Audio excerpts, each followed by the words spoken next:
शांति।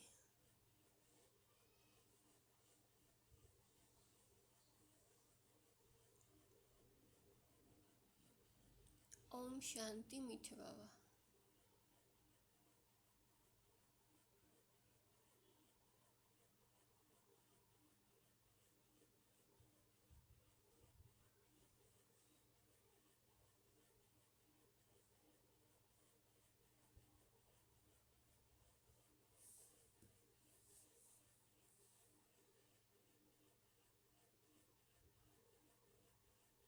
मीठे बाबा कहते मीठे बच्चे,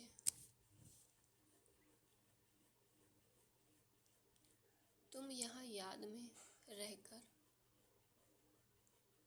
पाप तख्त करने के लिए आए हो,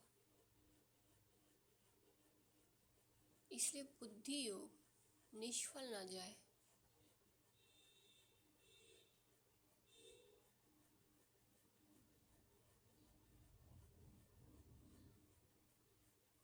मीठे बाबा कहते मीठे बच्चे, तुम यहाँ याद में रहकर पाप दग्ध करने के लिए आए हो,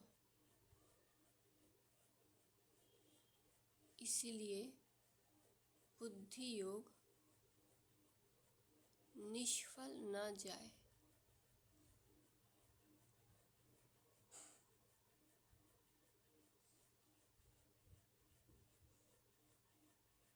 इस बात का पूरा ध्यान रखना है।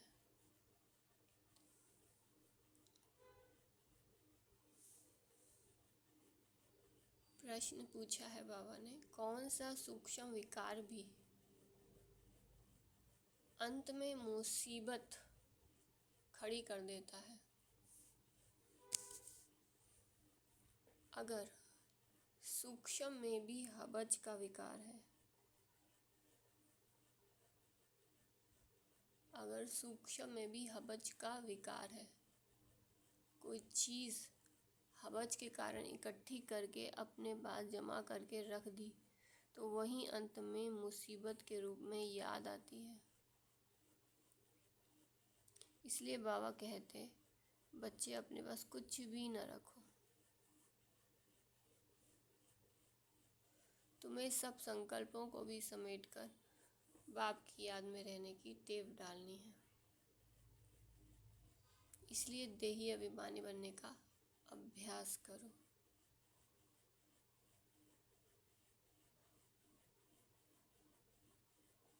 बाबा ने कहा कि अगर सूक्ष्म में भी हबज यानी लालच का विकार है, कोई चीज़ हबज के कारण इकट्ठी करके अपने पास जमा करके रख दी, तो वही अंत में मुसीबत के रूप में याद आती है। इसलिए बाबा कहते, बच्चे अपने पास कुछ भी ना रखो। बाबा ने कहा कि कोई भी चीज़ तो छोड़ो,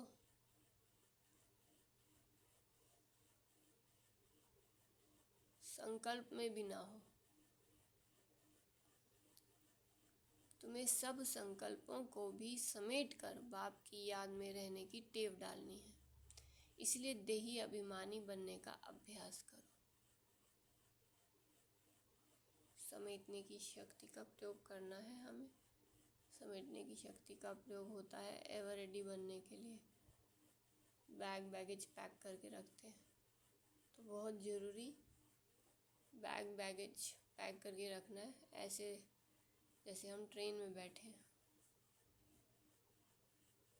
सफ़र कर रहे हैं, रिटर्न जर्नी है हमारी, तो ऐसे सब संकल्पों को समेटना है।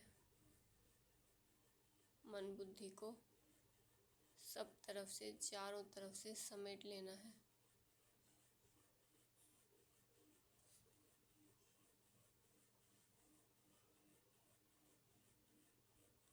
स्व में स्थित एक परमात्मा के ध्यान में, परमात्मा की याद में, न्यारा और प्यारा, बेहद न्यारा बेहद प्यारा, बेहद न्यारा और एक बाप का प्यारा। ओम शांति।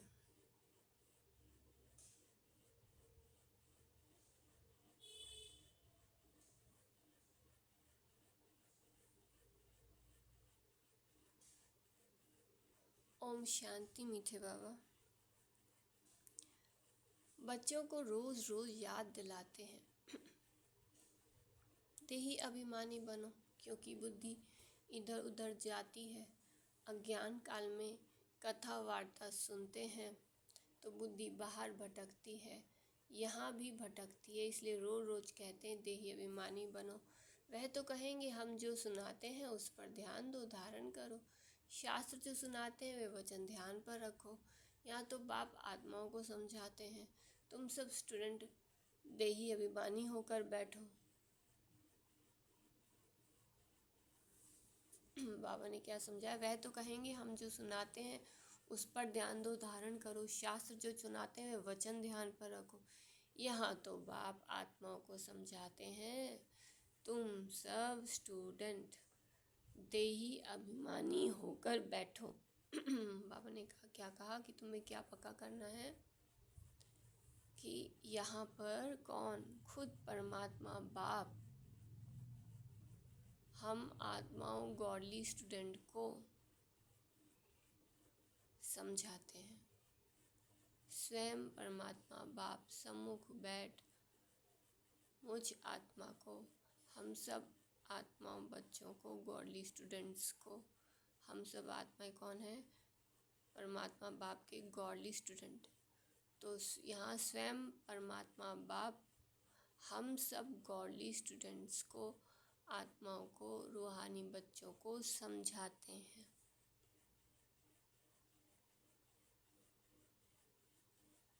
शिव बाबा आते हैं पढ़ाने के लिए। शिव बाबा आते हैं पढ़ाने के लिए।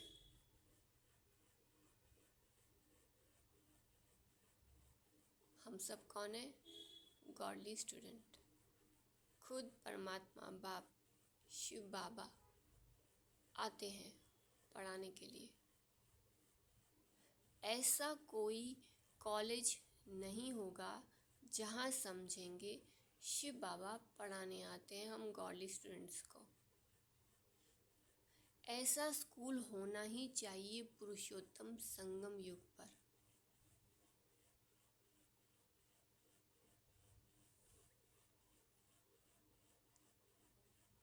बाबा ने क्या कहा कि ऐसा कोई कॉलेज नहीं होगा जहाँ समझेंगे शिव बाबा पढ़ाने आते हैं।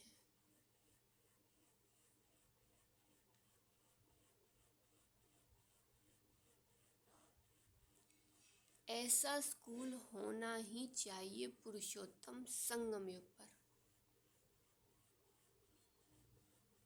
संगम युग अर्थात जब स्वयं परमात्मा के संग में हम आत्माएं, रूहानी बच्चे, रूहानी गॉडली स्टूडेंट्स, जब परमात्मा बाप के संग में आते हैं। संगम अर्थात जब आत्मा परमात्मा के संग में आती है, वो है पुरुषोत्तम संगम युग। जब आत्मा परमात्मा के संग में आई तो इस संगम से हम क्या बन जाते हैं? उत्तम क्वालिटी के पुरुष, अर्थात उत्तम क्वालिटी की आत्मा। पुरुष का मतलब मेल फीमेल नहीं होता। पुरुष का मतलब स्त्री पुरुष दुनियावी भाषा नहीं है। ये पुरुष का जो स्पिरिचुअल मीनिंग है, जो एक्यूरेट वर्ड का मीनिंग है शुद्ध हिंदी, पुरुष अर्थात आत्मा। और ये देह प्रकृति है। ये पंच तत्वों का जो शरीर रूपी पुतला है, ये प्रकृति है। तो प्रकृति को हम और पुरुष को अलग करने के लिए स्त्री पुरुष बना दिया।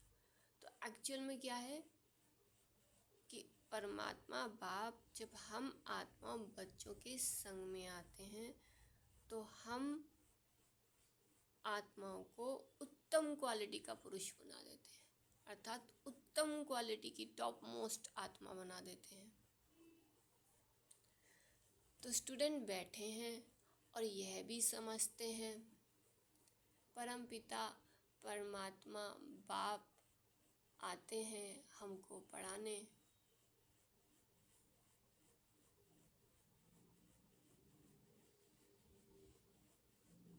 शिव बाबा आते हैं हमको पढ़ाने। पहली पहली बात समझाते हैं तुमको पावन बनना है तो मामेकम याद करो। मामेकम अर्थात मुझ एक को याद करो। परंतु माया घड़ी घड़ी भुला देती है। बाबा ने क्या कहा? पहली पहली बात समझाते हैं, तुमको पावन बनना है तो मामेकम याद करो, परंतु माया घड़ी घड़ी भुला देती है, इसलिए बाप खबरदार करते हैं। बाबा ने कहा कि किसे याद करना है? पावन बनना है तो मामेकम अर्थात मुझ एक को याद करो, परंतु माया घड़ी घड़ी भुला देती है। मस्तक पे उंगली रखेंगे, यहाँ पर क्या रखना है हमें? एक बाबा, एक बाबा। लेकिन माया क्या करेगी? एक बाबा को हटा के और कभी कुछ और, कभी और, कभी कुछ और। तो चेक करना है यहाँ कोई और आके बैठ तो नहीं जाता है। सब कुछ करना है लेकिन यहाँ किसी को बिठाना नहीं है। कहाँ पर? मस्तक पे उंगली रख के चेक करना है कि यहाँ कोई और तो नहीं बैठ गया। तो सब कुछ करना है, सब कुछ व्यवहार निभाना है, लेकिन यहाँ मस्तक पे किसी को नहीं बिठाना। सिर्फ एक परमात्मा बाप साथी और हम आत्माएं बच्चे कंबाइंड। मैं आत्मा कंबाइंड परमात्मा बाप के संग में।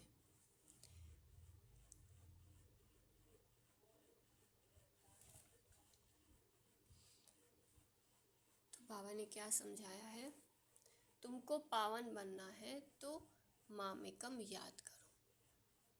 मतलब बुद्धि में बाबा की याद कंबाइंड हो जाएगी। ऐसे नहीं कि बाबा ही आके कंबाइंड होके बैठ गए, नहीं। बुद्धि में बाबा की याद कंबाइंड होती है।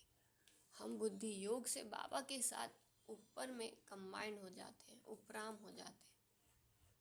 तो तुमको पावन बनना है तो मामेकम याद करो, परंतु माया घड़ी घड़ी भुला देती है, इसलिए बाप खबरदार करते हैं।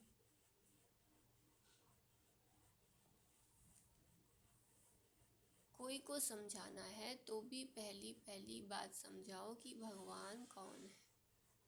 भगवान जो पतित पावन दुख हरता सुख करता है वह कहाँ है? उनको याद तो सब करते हैं। भगवान जो पतित पावन दुख हरता सुख करता है वह कहाँ है? उनको याद तो सब करते हैं।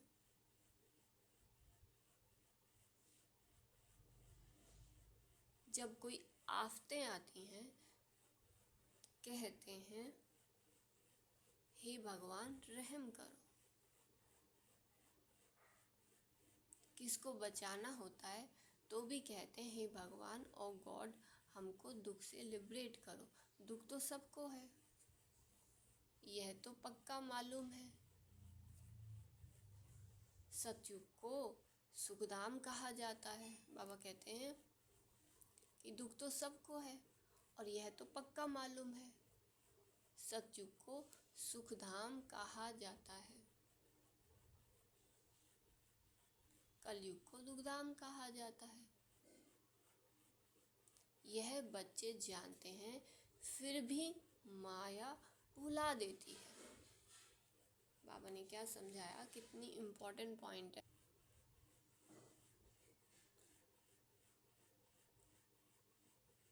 बाबा कहते ये बच्चे जानते हैं कि हम कौन हैं। मैं कौन हूँ? मैं हूँ सुख धाम वासी। मैं कौन हूँ? शांति धाम वासी। फील करें मैं कौन? जैसे बाबा वैसे मैं आत्मा शांति धाम वासी।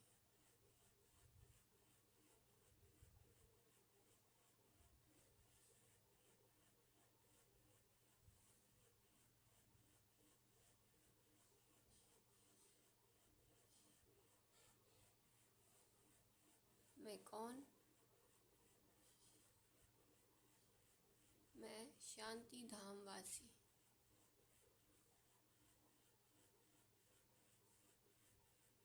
फिर हूँ, मैं कौन? मैं हूँ सुखधाम वासी।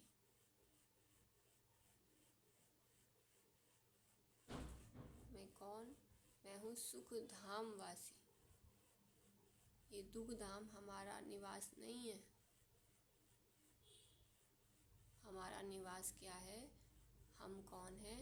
हमारा असली राज्य कौन सा है? राजधानी कौन सी है? वो है, मैं हूँ सुखधाम वासी, वैकुंठ वासी।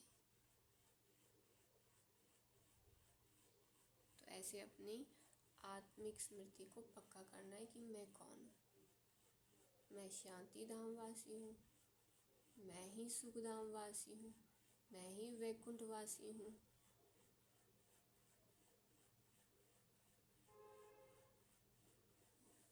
तो यह बच्चे जानते हैं, फिर भी माया भुला देती है। और फिर क्या बन जाते हैं हम? अगर माया भुला देगी तो क्या बन जाएंगे? फिर हम दुखधाम वासी बन जाएंगे। दुखधाम में रहेंगे तो दुख को फील करेंगे। तो इसलिए बाबा ने कहा बिल्कुल नहीं याद करना दुखधाम को। तो उसके लिए फिर कुछ तो याद करना है। हम स्तर पे हम उंगली रखेंगे और चेक करेंगे कि अगर हम मैं शांति धाम वासी हूँ, अगर मैं ये भूल जाऊँगा, अगर मैं सुखधाम वासी हूँ ये मैं भूल जाऊँगा, तो फिर मैं क्या रह गया? दुखधाम वासी, मतलब दुखी फील करते रहेंगे। तो ना मैं दुखधाम वासी हूँ, परंतु मैं ही शांति धाम वासी हूँ। मैं हूँ ही शांति धाम वासी, मैं हूँ ही सुखधाम वासी।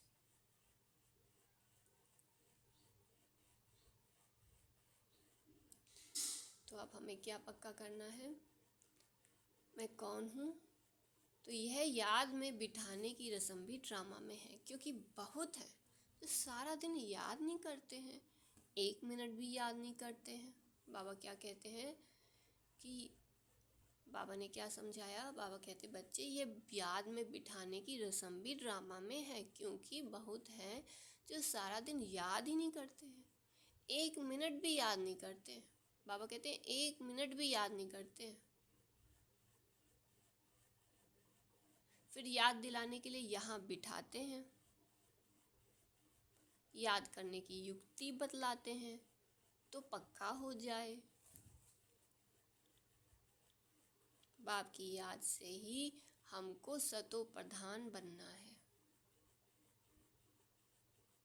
बाबा ने क्या बताया कि बाबा कहते हैं मैं कितनी आकर के एक ही काम करता हूँ, एक ही मेहनत बच्चों पे करता हूँ। मुख्य बाबा की जो हम बच्चों के ऊपर जो मेहनत है वो ये है कि बच्चे सिर्फ मुझे याद करें, आधा कल्प भूले रहे ना मुझे, मेरे सच्चे स्वरूप को, परमात्मा के जो सतचित आनंद स्वरूप है, बीज रूप है, उस सत्य स्वरूप को भूले रहे। असत रूप में, विस्तार में, वृक्ष में भटकते रहे, बीज को भूल गए। तो फिर बाबा को आना पड़ता है। तो बाबा देखते हैं कि बच्चे तो 1 मिनट भी याद नहीं करते। तो फिर बाबा क्या कहते हैं? फिर मुझे याद दिलाने के लिए तुम्हें यहाँ बिठाना होता है सम्मुख। बाबा कहते हैं फिर तुम्हें याद दिलाने के लिए यहाँ सम्मुख बिठाते हैं बाबा। कौन बिठाते हैं? बाबा। याद करने की युक्ति बतलाते हैं तो पक्का हो जाए। तो सम्मुख बिठा के याद करने की युक्ति बताते हैं और पक्का करते हैं अच्छे से, ताकि पक्का हो जाए, याद पक्की हो जाए। तो बाप की याद से ही हमको सतो प्रधान बनना है। क्यों मेहनत करनी है? शिव बाबा भी हम पे मेहनत करते हैं और दादा भी मेहनत करते हैं, बाप दादा दोनों मिलके मेहनत करते हैं। शिव बाबा भी बच्चों को योग कराने की मेहनत करते हैं कि मुझे याद करो, और साथ में ब्रह्मा बाबा की आत्मा जो है वो भी हम पे मेहनत करते हैं कि हम भी बाबा को याद करें। बाबा खुद भी याद कर रहे होते हैं और फिर हमको भी बार बार अटेंशन दिला रहते हैं, याद करना है बाबा को, याद करना है बाबा को, याद करो बाबा को, याद करो। शिव बाबा भी कहते हैं मामिकम याद करो, ब्रह्मा बाप भी कहते हैं सिर्फ एक परमात्मा बाप को याद करो। तो डबल इंजन मिला है ना हमें। तो फिर बाबा कहते बच्चे 1 मिनट भी याद नहीं करते, फिर याद दिलाने के लिए यहाँ बिठाते हैं, याद करने की युक्ति बतलाते हैं, तो पक्का हो जाए। बाप की याद से ही तुमको सतो प्रधान बनना है। फील करें, बाबा की याद में मैं बाबा के सम्मुख बैठा हूँ और मैं आत्मा सतो प्रधान बन रहा हूँ। बिल्कुल जैसे बाबा सतो प्रधान, ऐसे मैं भी सतो प्रधान। इसको फील करते रहें।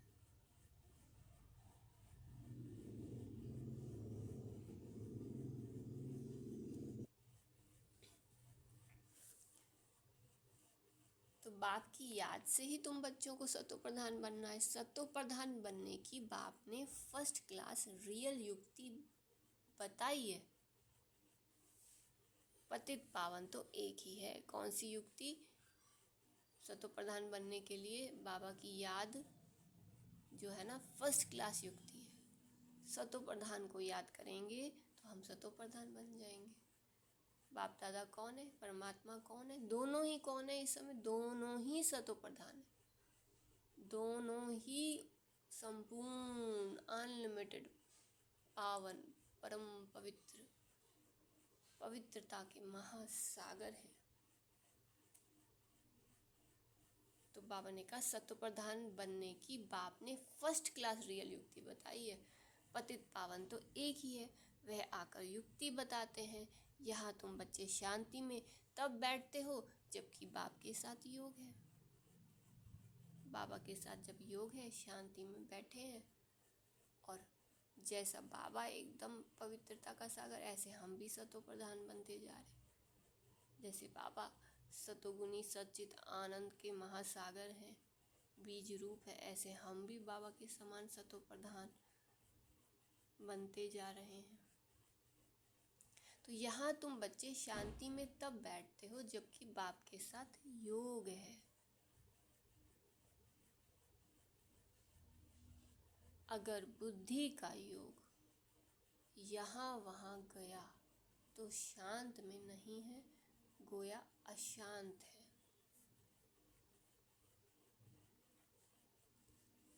जितना समय यहाँ वहाँ बुद्धि योग गया वह निष्फल हुआ।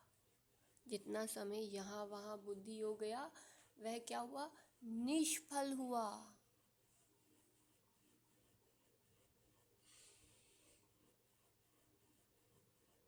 क्योंकि पाप तो कटते नहीं। तो बाबा ने कहा जब बाप के साथ बुद्धि योग होगा तब तो शांति में बैठ पाएंगे। शांति में बुद्धि योग होगा तब तो शांति में बैठ पाएंगे, और तब तो पाप भी कट पाएंगे। तो बाबा कहते हैं कि जितना समय यहाँ वहाँ बुद्धि योग गया, फुल डे में 24 घंटे में चेक करना, जितना समय यहाँ वहाँ बुद्धि योग गया वह निष्फल हुआ। क्योंकि पाप तो कटते नहीं। दुनिया यह नहीं जानती कि पाप कैसे कटते हैं। ये बड़ी महीन बातें हैं। बाप ने कहा है मेरी याद में बैठो, तो जब तक याद की तार जुटी हुई है उतना समय सफलता है। बाबा ने क्या कहा? मेरी याद में बैठो। जब चलते फिरते बाबा को याद करेंगे तो जब बैठेंगे तो फिर तार जुट जाती है जल्दी से। चलते फिरते जो है बाबा को याद नहीं करते हैं, व्यर्थ में जाते, विकल्पों में जाते, विकर्मों में जाते, व्यर्थ की बातों में जाते, विकर्मों में जाते, तो फिर जब बैठते हैं तो क्या होता है? तो फिर आत्मा की बुद्धि कैसी हो जाती है? वो सो जाती है अंदर में आत्मा। माया क्या करती है? आत्मा को बेहोश कर देती है नींद में ले जाके, और खुद बाबा की शक्तियाँ खा के माया खुद शक्तिशाली हो जाती है। माया बेहोशी इसलिए करती है ताकि सारी शक्तियाँ मुझे मिल जाए। तो इसलिए सारा दिन कर्म करा के माया पहले थकाती है। जब चलते फिरते कर्म योग पर अटेंशन नहीं होता है तो चलते फिरते कर्म में माया थका देती है। अब जब बैठेंगे बाबा की याद में तसल्ली से, तो उस समय क्या होगा? माया कहेगी तुम थक गई हो, कोई बात नहीं, रेस्ट मिल रहा है, सो जा सो जा। और फिर जैसी आत्मा सोएगी तो माया क्या करेगी? माया बाबा की शक्ति खा जाएगी। इसलिए बैठना भी है बाबा की याद में, रेस्ट भी करना है बाबा की याद में, लेकिन स्मृति स्वरूप होकर के, स्मृति में रह के। स्मृति गुम नहीं होनी चाहिए। भले नींद भी आ रही है लेकिन स्मृति गुम नहीं होनी चाहिए। कौन सी स्मृति? मैं बाबा के संग में हूँ, मैं शांति धाम वासी, मैं सुख धाम वासी हूँ, मैं सुदर्शन चक्रधारी हूँ। तो ये स्मृतियाँ गुम नहीं होनी चाहिए। भले बाबा की याद में हमें रेस्ट करना है, लेकिन रेस्ट करते हुए बाबा की याद में भी, जब हम नींद में भी जाते हैं तब भी ये स्मृतियाँ इमर्ज रहे। क्योंकि सोता तो शरीर है ना, आत्मा तो अशरीरी हो जाती है। तो अशरीरी आत्मा अपने अशरीरी स्वरूप की स्मृति में रहे कि मैं कौन, मैं शांति धाम वासी हूँ, मैं बाबा का हूँ, बाबा मेरे साथ है। तो स्मृति विस्मृति का खेल नहीं, स्मृति सदा स्मृति स्वरूप से समर्थी स्वरूप, ये बाबा चाहते हैं। तो जितना समय यहाँ वहाँ बुद्धि हो गया वह निष्फल हुआ, क्योंकि पाप तो करते नहीं। दुनिया यह नहीं जानती कि पाप कैसे करते हैं। ये बड़ी महीन बातें हैं। बाप ने कहा है मेरी याद में बैठो, तो जब तक याद की तार जुटी हुई है उतना समय सफलता है। जरा भी बुद्धि इधर उधर गई तो वह टाइम वेस्ट हुआ। बाप ने कहा मेरी याद में बैठो, तो जब तक याद की तार जुटी हुई है उतना समय सफलता है। जरा भी बुद्धि इधर उधर गई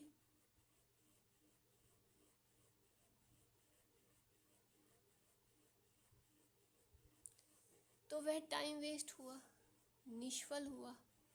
बाप का डायरेक्शन है ना कि बच्चे मुझे याद करो। अगर याद नहीं किया तो निष्फल हुआ।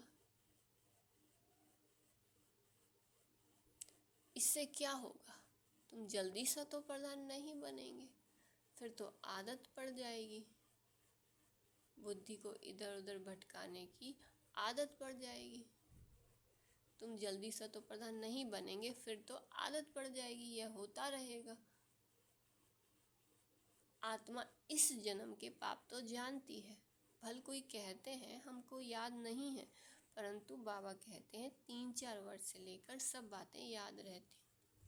शुरू में इतने पाप नहीं होते हैं जितने बाद में होते हैं। दिन प्रतिदिन क्रिमिनल आई होती जाती है। त्रेता में 2 कला कम होती है। चंद्रमा की 2 कला कितने में कम होती है? धीरे धीरे कम होती जाती है।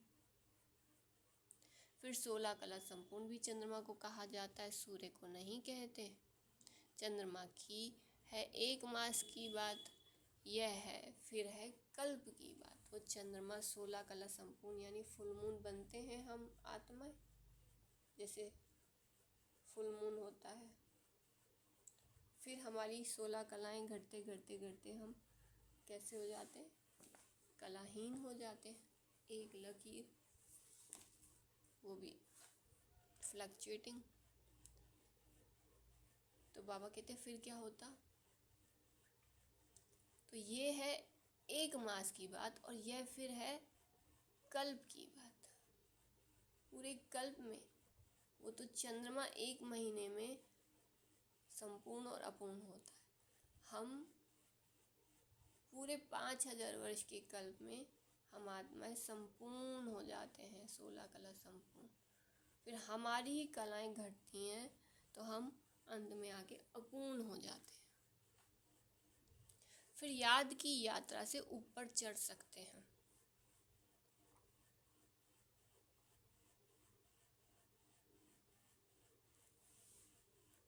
बाबा कहते हैं अब क्या करना है? बिल्कुल निरंतर चंद्रमा फुल मून गोल गोल बढ़ता ही जाए, बढ़ता ही जाए, बढ़ता ही जाए, फुल मून हो जाए, full battery, full charge, full moon की तरह।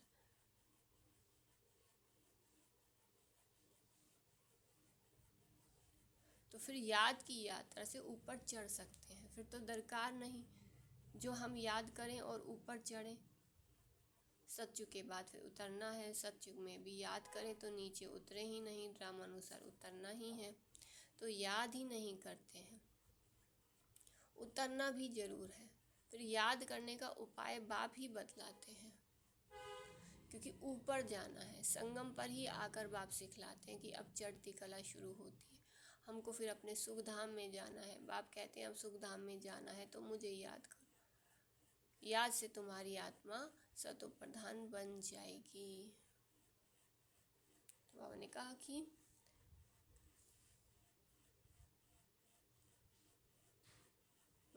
बाबा ने कहा कि उतरना भी जरूर है, फिर याद करने का उपाय बाप ही बतलाते हैं, क्योंकि ऊपर जाना है। कब?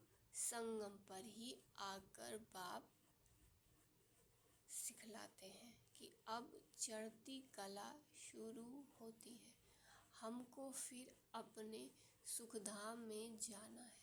बाप कहते हैं अब सुखधाम में जाना है ना, तो मुझे याद करो, याद से तुम्हारी आत्मा सतो प्रधान बन जाएगी। तुम दुनिया से निराले हो, वैकुंठ दुनिया से बिल्कुल न्यारा है। बाबा कहते हैं तुम बच्चे दुनिया से निराले हो, वैकुंठ दुनिया से बिल्कुल न्यारा है। हम कौन है? इस सारी दुनिया से बिल्कुल निराले, वैकुंठवासी।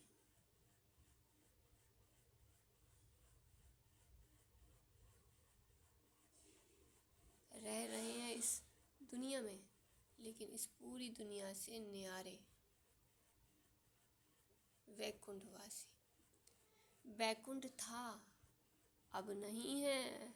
कल्प की आयु हम वैकुंठवासी हैं, परंतु वैकुंठ था, अब नहीं है। अभी हम सफ़र में हैं। कल्प की आयु लंबी कर देने के कारण भूल गए हैं, इतनी लंबी यात्रा थोड़ा ना करेंगे। अभी तुम बच्चों को तो बैकुंठ बहुत नज़दीक दिख। तो बाबा ने क्या कहा? अभी तुम बच्चों को तो बैकुंठ बहुत नज़दीक दिखाई देता है, बाकी थोड़ा टाइम है। याद की यात्रा में ही कमी है, इसलिए समझते हैं अभी टाइम है। याद की यात्रा जितनी होनी चाहिए उतनी नहीं है। तुम पैगाम पहुंचाते हो ड्रामा के प्लान अनुसार, कोई को पैगाम नहीं देते हैं तो गोया सर्विस नहीं करते हैं। तो बाबा ने कहा याद की यात्रा जितनी होनी चाहिए उतनी नहीं है। तुम पैगाम पहुंचाते हो ड्रामा के प्लान अनुसार, कोई को पैगाम नहीं देते हैं तो गोया सर्विस नहीं करते हैं। सारी दुनिया में पैगाम तो पहुंचाना है।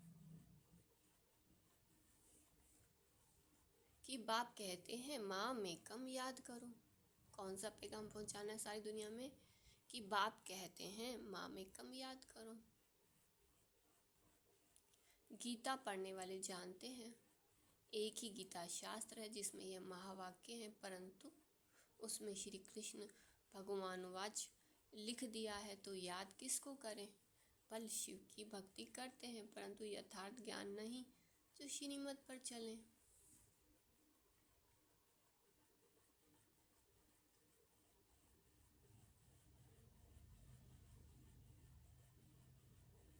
तो बाबा ने कहा बल शिव की भक्ति करते हैं, परंतु यथार्थ ज्ञान नहीं जो श्रीमत पर चले।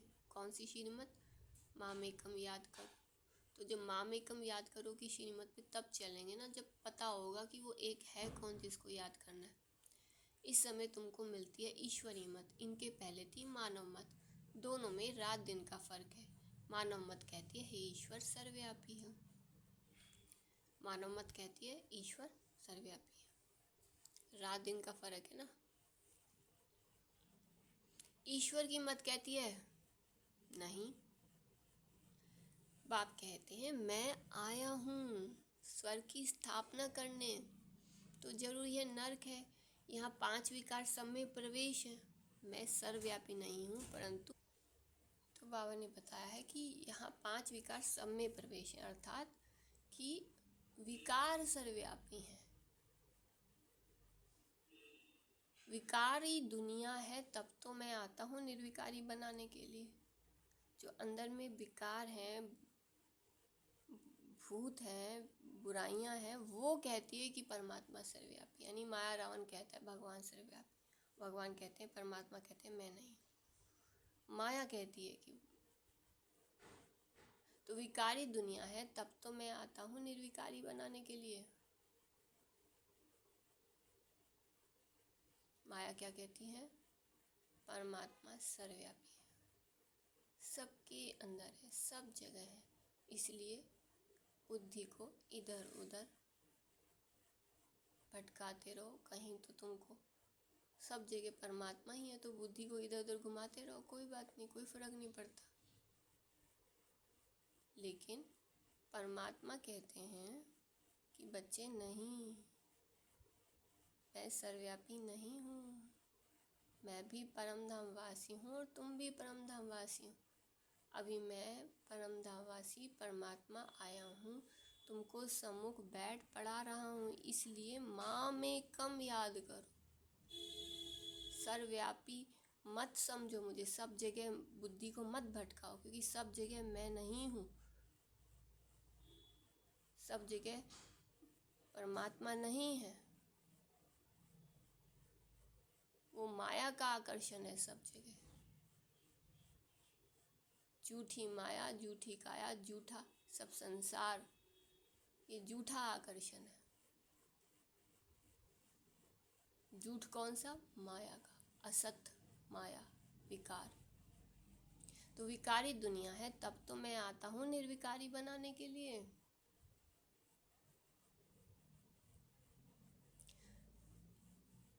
जो ईश्वर के बच्चे बने उनके पास विकार तो हो नहीं सकते। रावण का चित्र, जो ईश्वर के बच्चे बने उनके पास विकार तो हो नहीं सकते। मैं आता हूँ निर्विकारी बनाने के लिए। जो ईश्वर के बच्चे बने उनके पास विकार तो हो नहीं सकते। हम कौन है? ईश्वर के बच्चे। हम कौन है? निर्विकारी आत्माएं। रावण का चित्र 10 शीश वाला दिखाते हैं। कभी कोई कह न सके कि रावण की सृष्टि निर्विकारी है। रावण अर्थात देह अभिमान, और 10 शीश मतलब माया, 5 विकार, मेल की सोल में और फीमेल की आत्मा। और जब मेल की आत्मा, जब 5 विकार प्रवेश हो जाते हैं प्रैक्टिकल कर्म में, उसको माया कहते हैं। रावण अर्थात देह अभिमान, माया और रावण। तो कभी कोई कह ना सके कि रावण की सृष्टि निर्विकारी है। जब हम अपने को आत्मा समझते हैं तो हम ईश्वर के बच्चे, हम आत्माएं निर्विकारी। लेकिन जैसे आत्मा की बजाय हमने क्या समझा?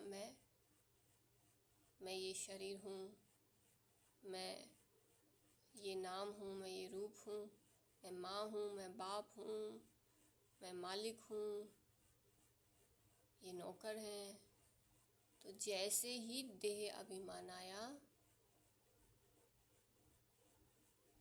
तो ये कॉन्शियसनेस, ये तो असत है, ये विचार बिल्कुल असत कॉन्शियस है, झूठ है। ये तो सच है कि मैं आत्मा। तो जैसे अपने आप को शरीरधारी समझा और उस कॉन्शियसनेस के अभिमान में आ गए, तो इसको कहते हैं रावण।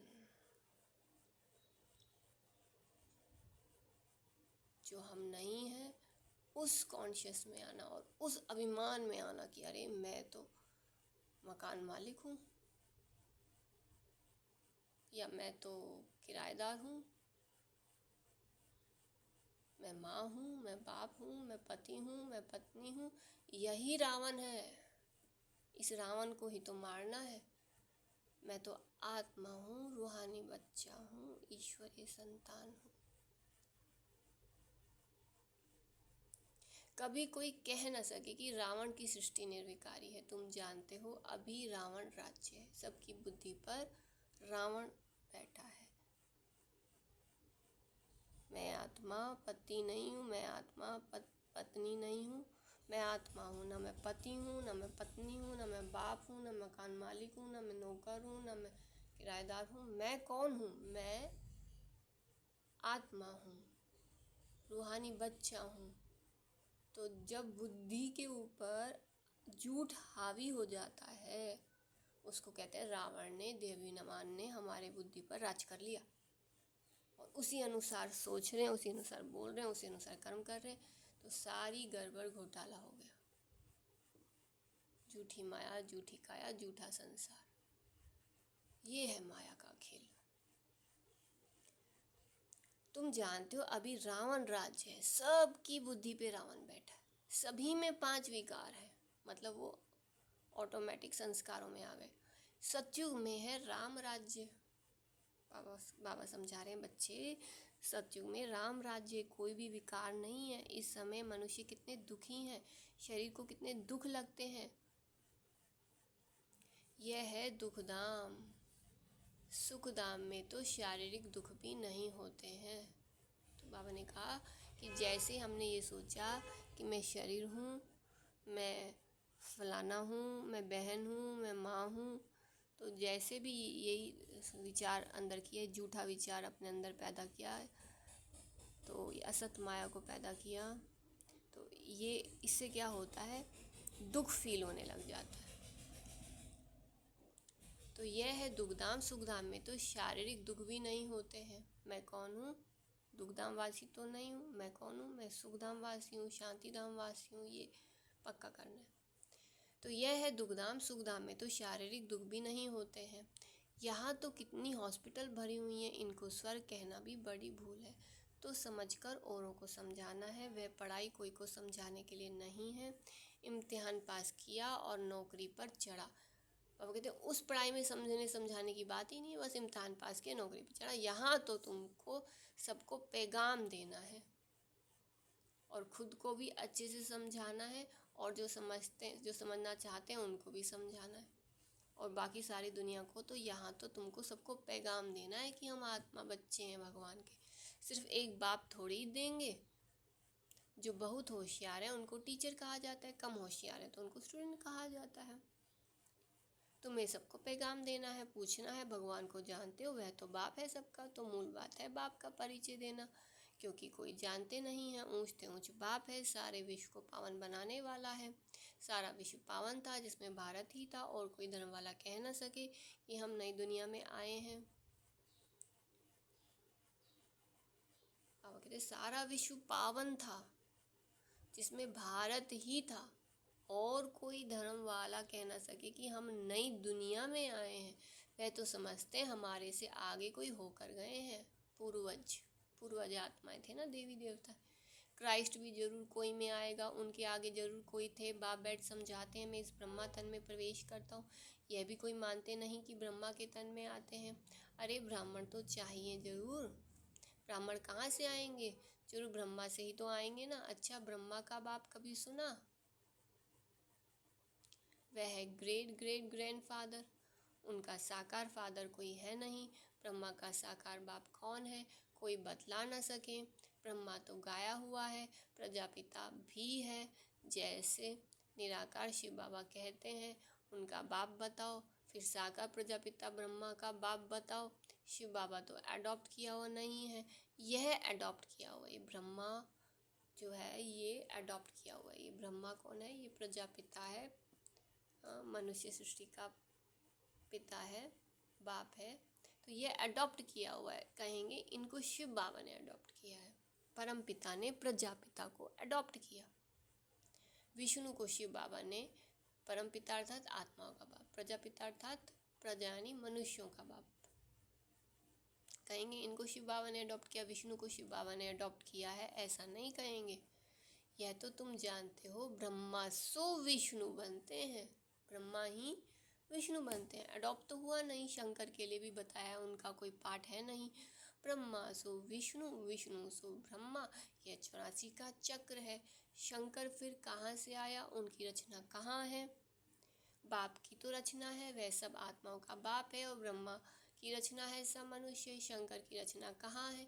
शंकर से कोई मनुष्य दुनिया नहीं रची जाती। बाप आकर ये सब बातें समझाते हैं, फिर भी बच्चे घड़ी घड़ी भूल जाते हैं। हर एक की बुद्धि नंबरवार है ना, जितनी बुद्धि उतनी टीचर की पढ़ाई धारण कर सकते हैं। यह है बेहद की पढ़ाई। पढ़ाई के अनुसार ही नंबरवार पद पाते हैं। भले पढ़ाई एक ही है मनुष्य से देवता बनने की, परंतु डिनास्टी बनती है ना। यह भी बुद्धि में आना चाहिए कि हम कौन सा पद पाएंगे। राजा बनना तो मेहनत का काम है। राजाओं के पास दास दासियां भी चाहिए। दास दासियां कौन बनते हैं, यह भी तुम समझ सकते हो। जो जो बाबा को याद करने की मेहनत नहीं करते हैं, बस ऐसे चलते फिरते थोड़े ऐसे वाइब्रेशन मिल जाते हैं, उसी में लहराते रहते हैं। तो बाबा कहते हैं जो मेहनत करते हैं, राजा बनना तो मेहनत का काम है। राजाओं के पास दास दासियां भी चाहिए। दास दासियां कौन बनते हैं, यह भी तुम समझ सकते हो। बाबा कहते हैं मेहनत करनी है। जो सुबह अमृत वेले का योग, फिर कर्म योग, फिर शाम का योग, तो मेहनत करनी है, ऐसे चलाना नहीं है। तो दास दासियां कौन बनते हैं, यह भी तुम समझ सकते हो। नंबरवार पुरुषार्थ अनुसार हर एक को दासियां मिलती होंगी। जब बाबा को याद नहीं करेंगे, बस ऐसे ही वाइब्रेशंस जो शांति के भले मिल रहे हैं, सुख शांति की वाइब्रेशंस मिल रहे हैं, ठीक है। इसका मतलब ये थोड़ा है कि हम जो है पुरुषार्थ कर रहे हैं, याद का कर्म योगी बन गए हम। बाबा कहते हैं एकदम फोकस्ड याद हो, स्मृति वाली याद हो, चलाने वाली याद नहीं हो, सच्चे दिल की याद हो, प्रेम वाली, जिगरी प्रेम वाली याद हो। तो यह भी तुम समझ सकते हो। नंबरवार पुरुषार्थ अनुसार एक को दासियां मिलती रहेंगी, मिलती होंगी सत्युग में। तो ऐसा नहीं पढ़ना चाहिए जो जन्म जन्मांतर दास दासी बने। पुरुषार्थ करना है उच्च बनने का। यहाँ तो सिर्फ अपना सब कुछ समेट के अपना बैगेज बस ट्रेन में बैठे रहना है कि हम सफ़र में हैं, जहाँ पर भी हम मेहमान हैं, सफ़र में हैं बस। और हम जा रहे हैं शांतिधाम वासी, हम जा रहे हैं सुखधाम वासी। तो यहाँ पर बहुत ज़्यादा विस्तार फैलाना नहीं है। चीज़ों को, बुद्धियों को, कुछ चीज़ों को इकट्ठा नहीं करना है। मन बुद्धि को समेट के रखना है एक की याद में। और जो जो बहुत ज़रूरी हैं उनसे भी न्यारा प्यारा होके बाबा की याद में, बाबा की पालना, बाबा का दिल से शुक्रिया लेते हुए आगे बढ़ते जाना है। तो ये है सफ़र में है हम। तो बाबा कहते पुरुषार्थ करना है ऊंच बनने का। तो सच्ची शांति बाप की याद में है। जरा भी बुद्धि इधर उधर गई तो टाइम वेस्ट होगा, कमाई कम होगी, सतो प्रधान बन नहीं सकेंगे। यह भी समझाया कि हाथों से काम करते रहो, दिल से बाप को याद करो। शरीर को तंदुरुस्त रखने के लिए घूमना फिरना, यह भी भल करो, परंतु बुद्धि में बाप की याद रहे। अगर साथ में कोई हो तो झरमुई जगमुई नहीं करनी है, तो हर एक की दिल गवाही देती है। बाबा समझा देते हैं ऐसी अवस्था में चक्कर लगाओ। पादरी लोग जाते हैं एकदम शांत में। तुम लोग ज्ञान की बातें सारा समय तो नहीं करेंगे, फिर जबान को शांत में लाकर शिव बाबा की याद में रेस करनी चाहिए। जैसे खाने के समय बाबा कहते हैं याद में बैठ कर खाओ, अपना चार्ट देखो। बाबा अपना तो बताते हैं कि हम भूल जाते हैं। कोशिश करता हूँ, बाबा को कहता हूँ बाबा हम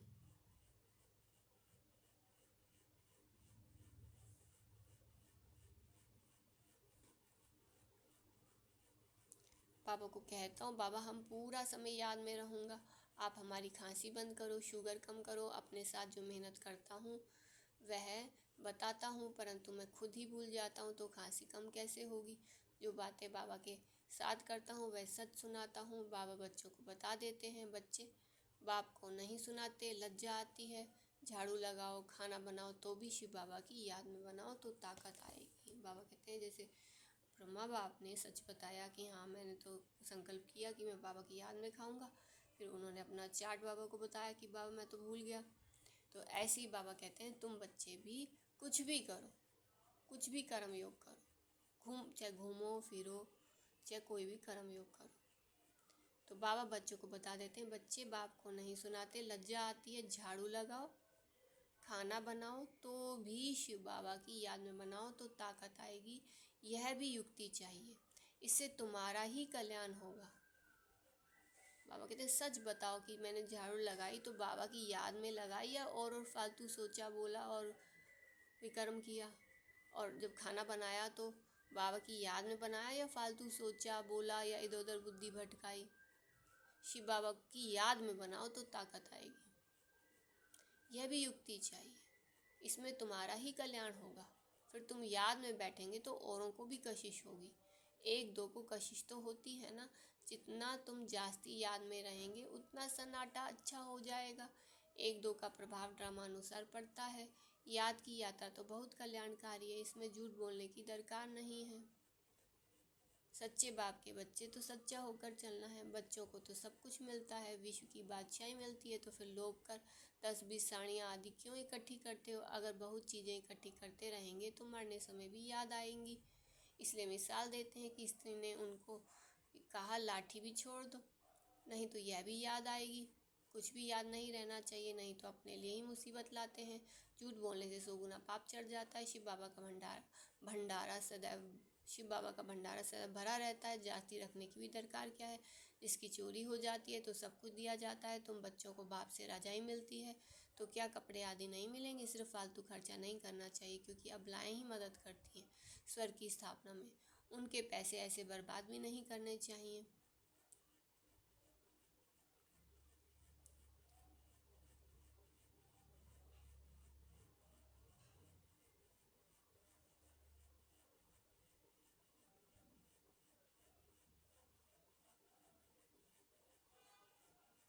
उनके पैसे बर्बाद भी नहीं करने चाहिए। वह तुम्हारी परवरिश करती हैं तो तुम्हारा काम है उन्हों की परवरिश करना, नहीं तो 100 गुना पाप सिर पर चढ़ता है।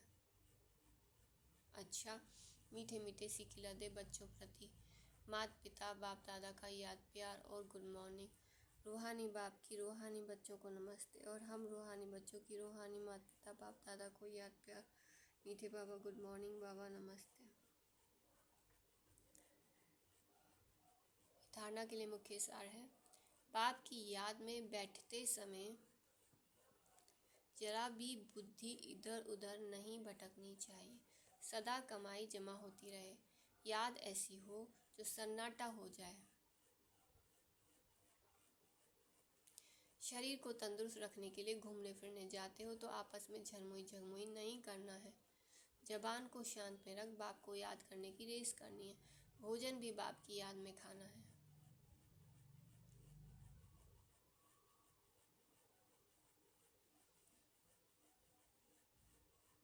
घूमना फिरना बाबा की याद में, भोजन खाना बाप की याद में। नो व्यर्थ चिंतन, नो झरमुई झगमुई, नो पर चिंतन। वरदान है, निश्चय बुद्धि बन,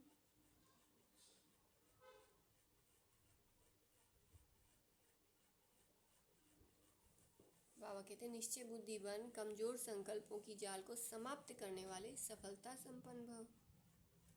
अभी तक मेजॉरिटी बच्चे कमजोर संकल्पों को स्वयं ही मर्ज करते हैं।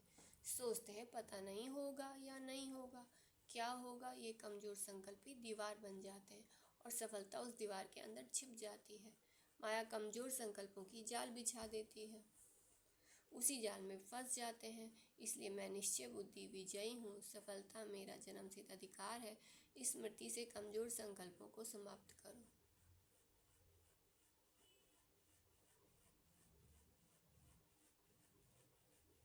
स्लोगन है, तीसरा ज्वालामुखी नेत्र खुला रहे तो माया शक्तिहीन बन जाएगी। तीसरा ज्वालामुखी नेत्र खुला रहे तो माया शक्तिहीन बन जाएगी। अगर कोई कमजोर संकल्प आता है तो बाबा कहते हैं चाहे कोई व्यर्थ संकल्प आ रहा है चाहे कोई कमजोर संकल्प आ रहा है, ठीक है, वो संकल्प अलग है। मैं आत्मा, मैं शिव शक्ति, मैं शक्तिशाली शक्ति स्वरूप, मैं आत्मा अलग हूँ, और जो संकल्प है वो अलग है। तो जैसे ही कमजोर संकल्प आता है तो बाबा कहते हैं उस समय किस तरह से शक्तिशाली शक्ति रूप में आ जाओ। स्लोगन है, तीसरा ज्वालामुखी नेत्र खुला रहे तो माया शक्तिहीन बन जाएगी। अगर कोई कमजोर संकल्प आता है तो स्मृति स्वरूप का जो तीसरा नेत्र है, वो ज्वालामुखी नेत्र जो है स्मृति स्वरूप का, यानी तीसरा नेत्र अर्थात स्मृति स्वरूप का जो ज्वालामुखी नेत्र है वो खुला रहे तो माया शक्तिहीन बन जाएगी। यानी कमजोर संकल्प जो है वो छूमंतर हो जाएंगे। माया के कोई भी संकल्प, चाहे व्यर्थ है, चाहे कोई कमजोर संकल्प है, चाहे किसी भी तरह की नेगेटिविटी है, संकल्पों की या वाइब्रेशंस की या किसी भी तरह की, वो खत्म हो जाएगी। तो तीसरा ज्वालामुखी नेत्र खुला रहे तो माया शक्तिहीन बन जाएगी। अच्छा, शुक्रिया बाबा का। ओम शांति। मीठे बाप दादा, हम रूहानी हम रूहानी बच्चों की मीठे मीठे रूहानी माता पिता बाप दादा को याद प्यार। मीठे बाबा गुड मॉर्निंग, बाबा नमस्ते, शुक्रिया बेहद का, थैंक्स। ओम शांति। ओम शांति।